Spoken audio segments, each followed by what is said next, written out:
Сайн Улаанбаатар хөтөлбөртэй хамтаага үзэгч та бүхэндээ өглөөний мэнд хүргье. За би та бүхнээс нэг зүйлийг асууя.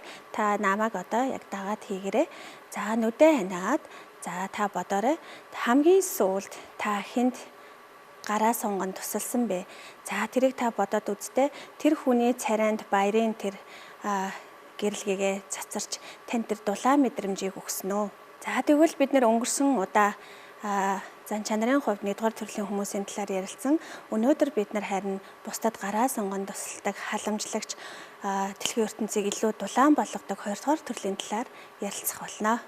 За бид нар эхлэхдээ та хэн нэгнийг баярлуулсан талаараа бодсон бол одоо харин эсвэргээрээ бид нар нэг зүйлийг дахиад санах гад үзье.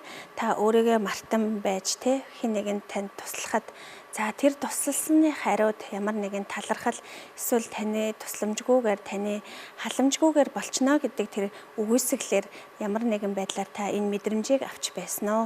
За тэгвэл та хоёрдугаар төрлийн хүн байх магадлал өндөртэй байна. Энэ төрлийн хүмүүс бол дэндүү дулаахан, бусдыг хайрлаж халамжлахтай гаргууд, хүмүүсийн хэрэгцээг маш мэдрэмжтэйгээр таньж мэддэг гайхалтай хүмүүс юм аа. Тэд бол гэр бүл, найз нөхдийнхөө аврагчин нэм. Монголчууд бид гэрээ засахын тулд гэр бүлээ хайр халамжийг түгээх ёстой гэдэг.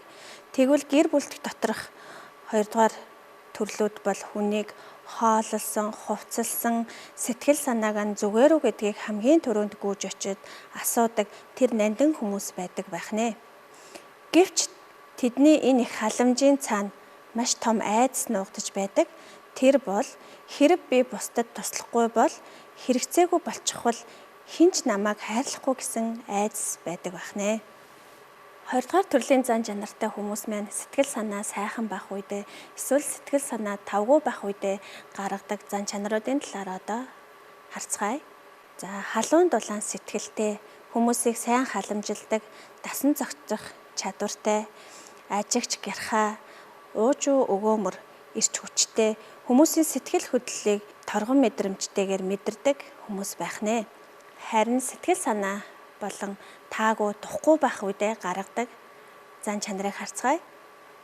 Золиослогч мэт альбай зүйл зүтгэдэг, бөөрөнхийлж, тойруулж хэлдэг, хүмүүсийг захиран жолоодох гэж хичээдэг, за альбайг өмчлөх гэсэн хүсэлтэй, эмзэг мэдрэмтгий хит хүлцэнгүй сэтгэлийн хөдөлгөөнөө ширүүнээр илэрхийлдэг байх нэ.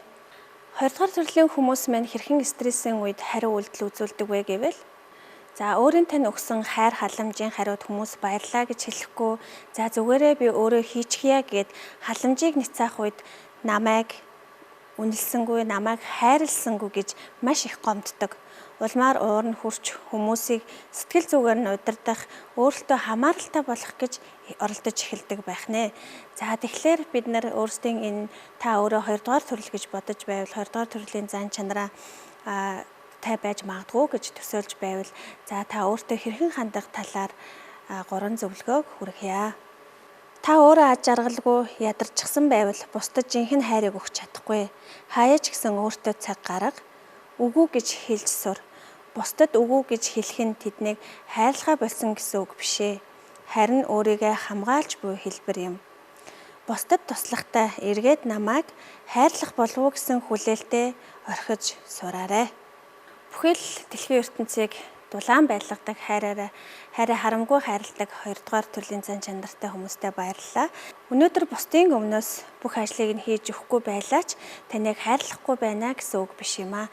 Тийм учраас бас өөрийгөө хайрлаж сураарай. Дараагийн дугаарт бид нэр 3 дугаар төрлийн зан чанарын талаар дахин суралцах болно. Дараагийн дугаар хүртэл түр баяртай. Сайн Улаанбаатар хөтөлбөрөөр үргэлжлүүлэн хүлээн авч үзнэ үү.